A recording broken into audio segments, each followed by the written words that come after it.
Agora, o PT fala, o governo fala que tentou cobrar, taxar as grandes fortunas na semana retrasada, num projeto que foi à Câmara e foi derrotado. Por que foi derrotado? É impossível cobrar. O governo liberou a sua base para votar como quer. Então, partidos que têm assento no ministério votaram contra. Por que isso não foi aprovado? Poderia ser diferente ou não? O problema não é nem o imposto sobre grandes fortunas, se a gente voltar, inclusive, um pouco antes, a própria isenção do imposto de renda para distribuição de dividendos e a figura do juros sobre capital próprio, é outro instituto extremamente controvertido.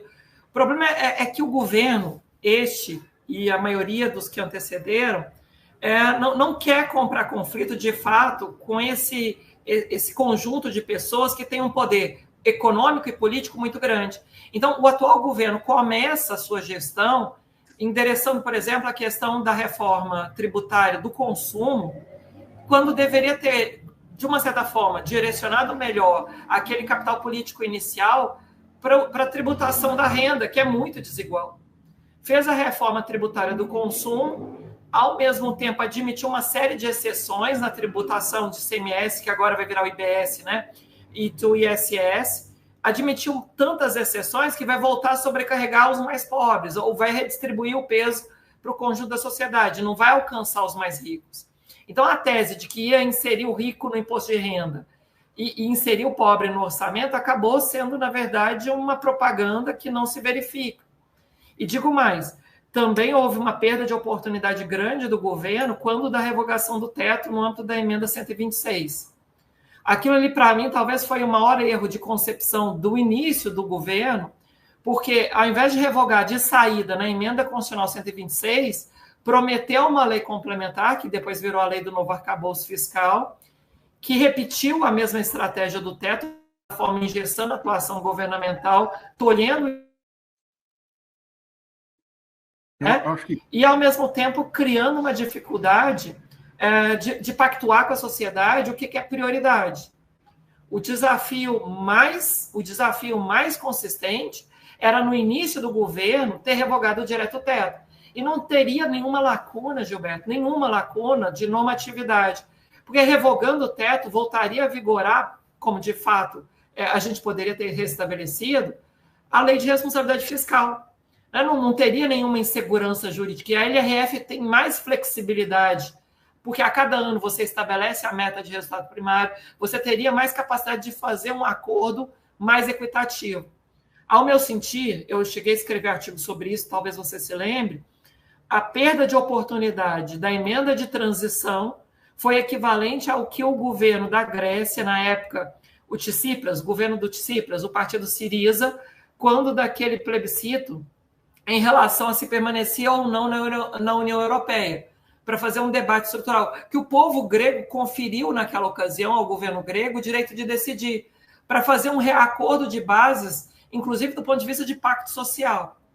A gente está esvaziando o pacto social, que é a Constituição de 88, para manter esse faz de contas de que o problema brasileiro está centrado especificamente na despesa primária, e não está.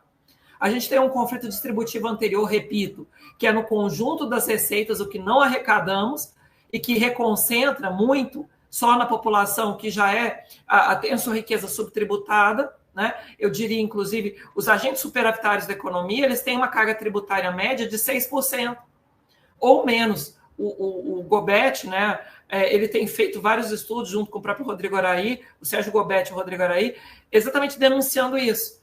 Quem muito ganha, paga proporcionalmente muito menos a maior parte da sociedade. E são essas pessoas que têm uma riqueza, uma carga disponível de recursos, são superavitários, têm uma liquidez disponível, que depois vão vê-la aplicada e protegida na dívida pública. E pressionam, de uma certa forma, eu diria, ilegítima, ficam precificando risco fiscal onde não existe, ficam precificando risco inflacionário onde não está, de fato, pautado, para direcionar a ação governamental para ajustes que redesenham as prioridades constitucionais. Eu tenho escrito, viu, Gilberto, que existe, na verdade, uma tríade anterior à tríade receita, despesa, dívida. Normalmente a gente só fala receita, despesa, dívida. Mas há uma tríade anterior que a gente deveria prestar atenção, que é a tríade risco, ajuste e prioridade. A depender da percepção de risco, que é validada pelo Banco Central, validada pelos agentes econômicos, validada pelo próprio sistema de imprensa, essa tríade de risco, que depois define os ajustes, redesenha as prioridades constitucionais. Por isso, esses operadores no mercado, que são os preditores de risco, preditores de uma ameaça para a dívida pública, eles têm um poder equivalente à Assembleia Nacional Constituinte. Exato. A gente precisa falar isso com todas as vezes. Quem é consultado pelo Banco Central, diuturnamente no Boletim Focus, acaba tendo mais poder do que, inclusive, um constituinte originário, para fins de dizer qual é o Estado necessário, qual é o tamanho do Estado, quais são as prioridades governamentais.